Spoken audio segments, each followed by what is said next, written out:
مثال کے طور پر جب ہم کسی ریستورا میں جانے کے بارے میں سوچتے ہیں تو ہم سب کے ذہن میں ایک مخصوص عمل ہوتا ہے۔ کچھ لوگ لائن میں کھڑے ہونے کا تصور کرتے ہیں، آرڈر دینا اور کھانا کھانا اور پھر کوڑا کرکٹ پھینک دینا۔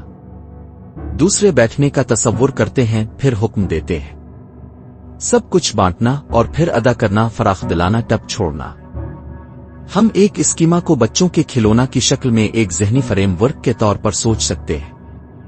وہ چیزیں جنہیں ہم پہلے ہی پوری طرح سمجھتے ہیں، مثلث کہہ لیں، بغیر کسی پریشانی کے ہمارے دماغ میں داخل ہو جاتے ہیں جب نئی معلومات اس سے ملتی جلتی ہیں جو ہم جانتے ہیں۔ مربع کہتے ہیں یہ ایک مشابہت کے ذریعے دماغ میں داخل ہو سکتا ہے۔ بالکل نئی معلومات کے لیے یہاں ایک ستارہ ہے، یہ کام نہیں کرتا۔ پھر ہمیں رہائش کی ضرورت ہے اور اسکیما کو ہی تبدیل کرنا ہے۔ انضمام نیا بنانے کا علمی عمل ہے۔ معلومات دنیا کے بارے میں آپ کی موجودہ تفہیم کے مطابق ہے۔ یہ کام کرتا ہے اگر نئی معلومات اس کے قریب ہو جو ہم پہلے سے جانتے ہیں۔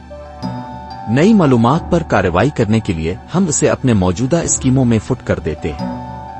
اگر چیزیں ہیں تو ہمیں رہائش کا استعمال کرنا ہوگا، اتنا منفرد کہ وہ ہمارے موجودہ اسکیما میں فٹ نہیں بیٹھتے۔ دوسرے لفظوں میں کسی چیز کو سمجھنا واقعی نیا، ہمیں سب سے پہلے اپنے دماغ کی جگہ کو دوبارہ تیار کرنا ہوگا۔ ذرا تصور کریں کہ اب بالکل کلر بلائنڈ پیدا ہوئے ہیں۔ لاکھوں کتابیں بہترین استاد آپ کو صحیح معنوں میں سرخ کی وضاحت نہیں کر سکتا۔ آپ کو خیال کو ایڈجسٹ کرنے کے لیے اس کا تجربہ کرنے کی ضرورت ہے۔ فریڈرک بارٹلڈ نے یہ ظاہر کیا کہ کس طرح غیر شعوری طور پر اسکیما ہمارے ادراک اور یادداشت کو اس میں تبدیل کریں جس کے نام سے جانا جاتا ہے بھوتوں کی جنگ کا تجربہ۔ اس نے یہ کام اپنے برطانوی طلبہ کو پڑھ کر کیا۔ چنوک قبیلے کی ایک عجیب مقامی امریکی لوک کہانی۔ اس کہانی میں بھوت شکار، جنگ میں جانا اور کینونگ شامل تھی۔ پہلے دن، پھر ہفتے اور پھر مہینے بعد 3 حیرت انگیز چیزیں۔ ایک غیر مانوس تفصیلات کو چھوڑنا۔ متعدد طالب علموں کو مہروں کا شکار کرنے والے چنوک کے بارے میں کوئی حصہ یاد نہیں تھا۔ ایسا ہوتا ہے کیونکہ مہروں کا شکار قدرتی طور پر نہیں ہوتا ہے۔ امیر برطانوی طلبہ کے ثقافتی تناظر میں فٹ ہونا۔ دوسرے الفاظ میں ان کے پاس اس قسم کی معلومات کے لیے کوئی موجودہ سکیما نہیں ہے، لہذا انہیں اسے سمجھنے میں مشکل پیش آتی ہے، اس لیے اسے بعد میں یاد کرنے کے لیے اپنی طویل مدتی میموری میں منتقل نہیں کر سکتے اور اس لیے وہ بھول جاتے ہیں۔ بارٹلڈ کا کہنا ہے کہ نفسیاتی طور پر ہم کسی بھی ایسی چیز کو تصور کرتے ہیں جو ہمارے اسکیما کے مطابق نہیں ہے، غیر متعلقہ۔ 2 عجیب چیزوں سے واقفیت۔ کچھ طلبہ جنہوں نے ابتدائی طور پر شکار مہروں کے بارے میں حصہ یاد رکھا تھا، بعد میں اس سرگرمی کو ماہی گیری کے طور پر یاد کیا، کینو جو ہتھیاروں سے لدا ہوا تھا ایک قطار کشتی کے طور پر یاد کیا گیا تھا۔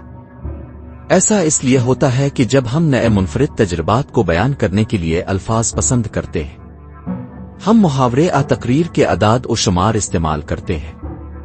دوسرے لفظوں میں ہم ایک مانوس اسکیما کے فریم ورک کے ذریعے غیر مانوس معلومات کو چینل کرتے ہیں، اور کیونکہ ہم ایسا کرتے ہیں جب بھی ہم اس منفرد تجربے کو یاد کرتے ہیں، وقت کے ساتھ یہ زیادہ مانوس اور کم مستند ہو جاتا ہے۔ 3 اس کے بتائے جانے کے بعد غیر منطقی حق کی مقبولیت۔ زیادہ تر طلبہ نے سوچا کہ یہ کہانی عجیب ہے، تاہم چند ہفتوں بعد اس نے اچانک ان میں سے کچھ کے لیے بہت زیادہ احساس پیدا کیا۔ طلبہ نے اصطلاحات شامل کرنا شروع کی جیسے اس لیے اور کیونکہ، اور لاشعوری طور پر کہانی کو آرام دہ اور منطقی طور پر مربوط بنا دیا۔ جب بھی انہوں نے اسے میموری سے بازیافت کیا، وہ ایک وجہ بتائی، چنوک شکار پر نہیں گئے۔ سیل اپنے ڈونگوں پر جنگ کرنے کے لیے انہوں نے کشتیاں لے لیں کیونکہ وہ مچھلیاں پکڑنا چاہتے تھے۔